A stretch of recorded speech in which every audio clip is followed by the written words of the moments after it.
On Christmas Eve, in the warm glow of my parents' impeccably decorated living room, my mom looked my 10-year-old son Noah dead in the eye, snatched the last slice of Christmas pudding right from under his hopeful gaze, and announced to the entire room with a smirk, "Only family gets to eat." She let out a light, tinkling laugh, as if it were the cleverest joke of the evening, while my sister's kids shoveled seconds onto their plates without a care. The room buzzed with chuckles, conversations resuming as if nothing had happened. But for Noah, it was everything. He forced a wobbly smile, whispered that he wasn't hungry anyway, but I saw the shimmer in his eyes, the kind of hurt that sinks deep into a child's soul. In that instant, a lifetime of suppressed rage ignited within me, not as a wildfire, but as a calculated, smoldering ember. Little did my parents know, this joke would unravel their carefully constructed empire of control, costing them their money, their pristine public image, and ultimately, both of their remaining children. What unfolded next wasn't just revenge, it was liberation, served with the precision of a surgeon's blade. If you've ever endured the sharp sting of family betrayal, the kind that masquerades as love but feels like a constant erosion of your worth, then buckle up. Hit that subscribe button if you're here for stories where the underdog rises, justice prevails, and toxic ties get severed for good. Like this video to show your support for those who choose peace over pretense, and drop a comment below. Have you ever had to cut off family for your own sanity? Share your story, let's build a community of survivors. Now, let's immerse ourselves in this tale of poetic justice. My name is Laura, and at 34, I've worn many hats: divorced single mom, relentless worker bee in a mid-level marketing job, and for far too long, the dutiful daughter who swallowed insults like bitter pills.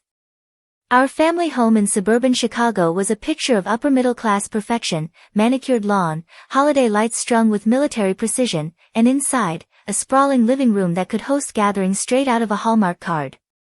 But beneath the facade, family was a loaded word, synonymous with control, favoritism, and unspoken hierarchies. My parents, both in their late 60s, had built their lives around this illusion: Dad, a retired accountant with a penchant for micromanaging finances; Mom, a former schoolteacher who wielded words like weapons, always quick with a joke that cut to the bone. That Christmas Eve started like any other family gathering. The air was thick with the scents of roasted turkey, cinnamon-spiced ham, and fresh-baked rolls. Relatives milled about, glasses clinking, laughter echoing off the high ceilings adorned with garlands and twinkling ornaments. Noah, my bright-eyed boy with his mop of curly hair and infectious energy, had been running around with his cousins, my sister Emily's two kids, aged 8 and 12, who were the undisputed stars of every family event. Emily, at 32, was the golden child, married to a successful lawyer, living in a McMansion, her life a seamless extension of our parents' dreams. Me? I was the independent one, code for the disappointment, the one who got pregnant young, married hastily, divorced messily, and now scraped by in a modest townhouse without their help. Noah hovered near the dessert table, his little sweater rumpled from play, cheeks flushed pink like ripe apples. The table was a feast for the eyes: pies with lattice crusts, cookies dusted with powdered sugar, and at the center, the Christmas pudding, a rich, fruity concoction steamed to perfection, its surface glistening under the chandelier lights. Only one slice remained, and Noah's eyes widened with innocent anticipation as he reached for it. Enter Mom. She swooped in like a hawk, her manicured hands snatching the plate. Holding it aloft, she locked eyes with Noah and declared, "Only family gets to eat." Her laugh followed, sharp and performative, inviting the room to join in. Emily's kids, plates already heaped with extras, giggled obliviously. The adults, uncles, aunts, neighbors invited for the holiday cheer, chuckled and turned back to their conversations, dismissing it as harmless teasing. But I saw it all: Noah's hand freezing mid-reach, his shoulders slumping, the way he bit his lip to hold back tears.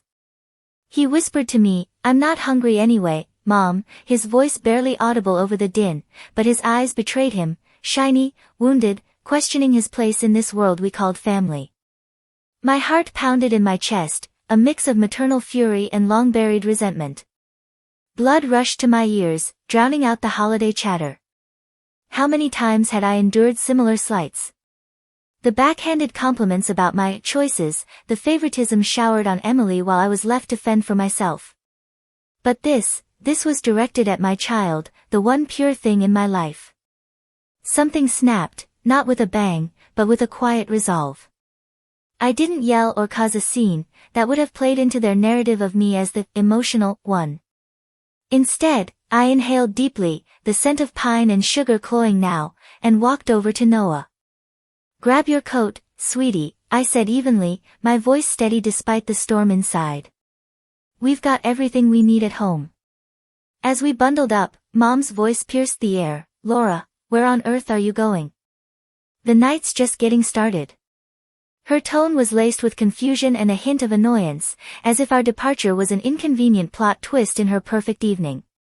I didn't respond, just ushered Noah out into the crisp winter night, the door clicking shut behind us like a final punctuation mark. The cold air slapped my face, invigorating, as we crunched over the snow-dusted driveway to my car. Inside, the silence was heavy, broken only by the engine's hum and the faint jingle of holiday music from distant houses. Noah stared out the window, his small finger tracing aimless circles in the condensation, each loop a silent testament to his confusion. My mind raced. How do I explain this to him without shattering his innocence? How do I protect him from the toxicity I'd internalized for decades? Gripping the wheel, knuckles white, I felt a surge of clarity. This wasn't just about a slice of pudding, it was about breaking free from a cycle of conditional love. Back in our townhouse, a cozy two-bedroom haven I'd fought tooth and nail to afford after the divorce, I hung our coats with deliberate normalcy. The space was modest, mismatched furniture, walls adorned with Noah's artwork, but it was ours, free from judgment. "Let's make our own dessert," I announced, forcing cheer into my voice. In the kitchen, under the warm glow of pendant lights, I warmed milk on the stove, the bubbles rising like tiny promises. I stirred in cocoa powder, the rich aroma filling the air, and topped it with whipped cream from a nearly empty can, the hiss echoing my exhale of relief. We settled on the couch, mugs steaming, a cheesy Netflix Christmas movie flickering on the screen, the kind where fractured families reunite in the snow with hugs and hot cocoa, erasing years of pain in mere minutes. Halfway through, as the on-screen family forgave each other amid falling flakes, Noah set his mug down. "Mom," he said softly, his brow furrowed, "did I do something wrong?" The question hit like a gut punch. I paused the movie, the remote cold in my hand, and scooted closer, wrapping an arm around his slight frame. "No, baby," I whispered, my throat tight. "You did everything right. What Grandma said, that was wrong. Not you." He fiddled with the mug's handle, avoiding my eyes. "She said only family gets dessert. Are we not family?" The words hung heavy, his voice cracking on the last syllable. My chest ached, a physical pain radiating outward. "We are family," I assured him, pulling him into a hug, inhaling the scent of his shampoo, innocent, boyish. "You and me, we're the best kind. And one day, you'll understand that sharing a last name doesn't mean someone gets to decide your worth. For now, just know, none of this is your fault." He nodded, but I saw the hurt burrow deeper, the way kids compartmentalize pain when the adults who should protect them fail spectacularly. Once he drifted off, curled under a blanket with the movie's glow on his face, I carried him to bed, his weight light but the responsibility heavy. Tucking him in, I lingered, brushing hair from his forehead, vowing silently, no more. In the dark hallway, I slid down the wall, knees to chest, and let the tears come. Hot, silent streams of grief for the child I'd been, the slights I'd excused, and now, the inheritance of hurt passed to Noah. But amid the sorrow, a fire kindled, determination to end it here. Christmas morning dawned gray and cold, my alarm buzzing at 7 like an unwelcome intruder. For a fleeting moment, peace, then reality crashed in. My phone screen glared, 33 missed calls from Mom, timestamps clustering like accusations. One voicemail. I padded to the kitchen, brewed coffee, the bitter steam grounding me, and hit play. Her voice spilled out, frantic, edged with hysteria. "Laura, you need to call me back right now. They're sealing everything." The lawyer says if we don't move fast, we could lose the house, the retirement, everything. You can't just ignore this. You're part of this family, whether you like it or not. Not a single mention of Noah. No apology for the joke that had crushed him. Just panic over assets, money, control. Standing barefoot on the chilled tile, mug warming my hands, I replayed fragments of our history. After my divorce 5 years ago, Dad had suggested adding his name to my townhouse deed to help with the mortgage, for the family. I declined, sensing the strings attached, and he'd sulked for months, calling me ungrateful. Money was their currency of power, dangled like carrots, withdrawn like whips. Now, sealing everything hinted at deeper entanglements, perhaps my name tangled in their web of trusts and properties from years past. I didn't call. Instead, I texted, "You made it clear last night that Noah and I aren't family. Handle your house and retirement with your lawyer. Send." Block. The phone went silent, a blessed void allowing my thoughts to crystallize. An hour later, it buzzed. Chris, my older brother, 36, the eternal mediator who called only when prompted by our parents. "What the hell happened last night?" he demanded, voice laced with exhaustion. "Mom's losing it, Dad's pacing and muttering about lawyers and ungrateful children." I recounted the dessert incident in detail, the snatch, the declaration, Noah's whispered denial of hunger. Silence on his end, thick and telling. "I saw it happen," he admitted finally, his tone heavy. I told myself I was overreacting, that Mom was just stressed from hosting. I let it go, like always. Of course he did. Chris had mastered the art of deflection, smoothing over our parents' sharp edges to maintain the fragile peace. He'd stayed close, working in Dad's old firm, marrying a woman they approved of, playing the role of the reliable son. "I'm not asking you to fix them," I said, my voice steady. "I'm just done. They use family as leverage, want my signature on their trusts, the lake house, but can't extend basic kindness to my kid? If we're not family at the dessert table, we're not at the bank either." A long pause, the line crackling with unspoken tension. Then, words I never expected, "Okay. Tell me what you want me to do." In that moment, the petty slight ballooned into something monumental, a dismantling of their precious legacy. I thought blocking Mom would buy me peace, but I underestimated their flair for drama. Hours later, as Noah immersed himself in video games in the living room, the beeps and booms a comforting backdrop, I scrolled Facebook absent-mindedly. There it was, Mom's post, time-stamped post-departure.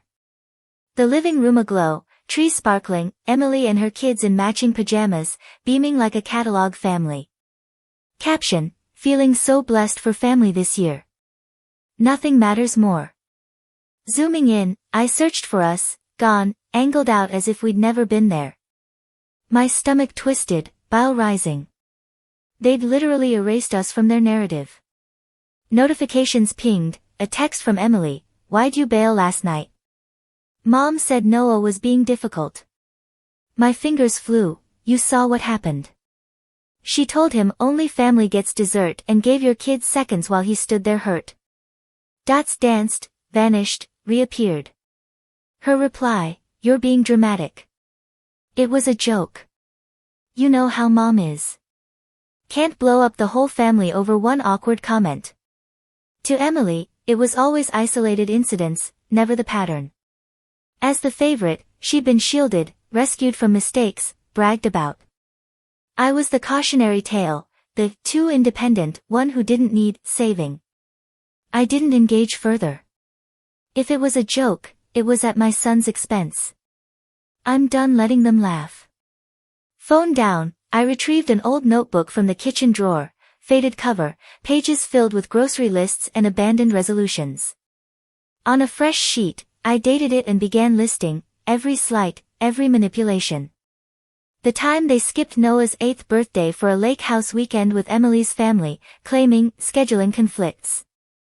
The weekend they babysat Noah, as a favor, then held it over me when I refused to co-sign a loan. Dad's repeated pushes to simplify taxes by putting properties in his name, for the family, of course. Black ink made it real, tangible, a ledger of emotional debts. It wasn't one dessert, it was a lifetime of being diminished. Chris texted later, coffee? Neutral ground. The shop was a haven, steamed windows, aroma of fresh grounds, laptops humming. He waited, coffee half gone, fingers drumming. You look like hell, he said, almost gently. I laughed bitterly. Welcome to the dark side. I showed him the post, the erasure. He shook his head. I saw it but didn't notice you missing until now. That's how normalized this is. Then, the revelation, a family trust, LLCs encasing the Michigan Lake house, our summer escape, where I'd helped fund repairs years ago, landing my name on the deed. Dad had called the lawyer post-Christmas, wanting to protect assets, code for reshuffling without my input. But laws required notifying all owners. Hence the panic, the 33 calls. They never thought you'd actually walk, Chris said, looking ill. You're the self-sufficient one, they figured Emily and I were hooked, you'd linger on the edges. I stirred my coffee, the spoon clinking. I don't want to take what's not mine. Just separate my part for Noah, no strings. He stared at the table, then met my eyes. I'll find us a lawyer. Our own. But this? It burns bridges. Good, I replied. Their normal was suffocating me. 2 days later, an email arrived, subject, family trust concerns. From their lawyer, tone formal yet patronizing, warnings of tax penalties, retirement jeopardies, how hasty decisions could harm the family's best interests. As if I were a petulant child, not a woman who'd built her life solo. I forwarded it to our new lawyer with, taxes or tactics? His call was blunt, technically true but manipulative. If they're this desperate to quiet you, dig deeper. Validation washed over me. I wasn't paranoid, I was a threat to their status quo. With his guidance, I crafted a response. I am aware of my legal interests in the Michigan property. I do not consent to any changes without my approval. Provide a full accounting of transactions for the past 5 years. Sending it felt surreal, like stepping into power I'd always possessed but been conditioned to ignore. The dishwasher hummed as I loaded it, ordinary life resuming amid the upheaval. Mom countered quickly, via the old house phone, voicemail shrill, tearful, Laura, what are you doing? Your father's beside himself. The lawyer says you're complicating everything. That cabin is our retirement, we sacrificed for you kids. Then the twist, your son had to hear no one time. He needs to learn respect, you're too soft, that's why we must be hard, so he doesn't turn out like you. My jaw locked, replaying it twice. Like me, independent, resilient? Or the scapegoat? Transcript to Chris, his call, voice taut with anger. She really said that? Turned it into a lesson? Yes. Panicked over the cabin, not Noah. Exhale. I'm done visiting. Can't pretend anymore. They called to rant about you, not ask about him. Emily texted accusations, dragging lawyers over dessert. You're jealous they trust me. My reply, not jealous of favoritism. Tired of being the safety net they ignore until needed. They transact family, I'm done as collateral. A week later, their boldest move, a Facebook event invite, holiday family reconciliation dinner. Snowflakes emojis, description preaching forgiveness, nothing more important than family. Photo, their house lit like a postcard. Guest list, neighbors, church friends, Emily's crew, Chris, me untagged. Chris screenshot, you see this? Invited to reconcile, just not directly. They're playing victims. Go. I pondered, ignore, they spin the tale. Attend, reclaim it. Yes. Truth time. Noah with a sitter, no way back into that toxicity. Driving through the festive neighborhood, lights twinkling, snowmen grinning, I steeled myself. Inside, the house thrummed, wine glasses, appetizers, Emily in a chic dress, kids romping. Mom spotted me, surprise flickering before her hug. You made it. Knew you wouldn't stay mad. I stiffened. Chris flanked me, jaw set. Dad clinked glass, grateful for family and friends. Challenging year, but blood is blood. Mom dabbed eyes. Chris interjected, funny, last week, you told Noah only family gets to eat. Silence descended like a blanket. He detailed, dessert, seconds for others, 33 calls for assets, not apologies. Mom, not here. Private matters. Neighbor Mrs. Reynolds, I heard it. Cruel. Mom, joke. Sensitive kids these days. To me, tell them I didn't mean it. Every eye on me. Old instincts urged appeasement, but Noah's face flashed. No. You meant it, always have. Skipped his birthday for Emily's trips, called him, not like the other grandkids. Christmas just voiced it. Dad slammed glass, we built this for you ungrateful lot, house, cabin, trust. No, I countered, for control. Called when my name blocked your plans, not for Noah. Mom, destroying our family over a child hearing no. Calmly, you destroyed it by deeming him expendable. We left amid stunned silence, their audience now skeptical. Neighborhood chats lit up, didn't know they treated the grandson like that. Post-dinner, silence settled, no calls, posts. With our lawyer, we formalized, my lake house share isolated for Noah, Chris limited trust flows. No vengeance, protection. Their knock came, cookies, tears. Lawyers between family. You called first, not about Noah. Pleas of sacrifice, misunderstandings. This isn't about dessert, I said. Control over kindness. Mom, regret this when we're gone. Your legacy. Teaching Noah respect trumps DNA. No apology. Door closed. Weeks passed in quiet bliss. Chris visited, pizza, movies, genuine laughs. Noah, family means stay even if mean. No, safe, loving people. Their world shrank, friends distanced, cabin idle. Legacy? Not assets, but lessons, walk from fire, call it survival.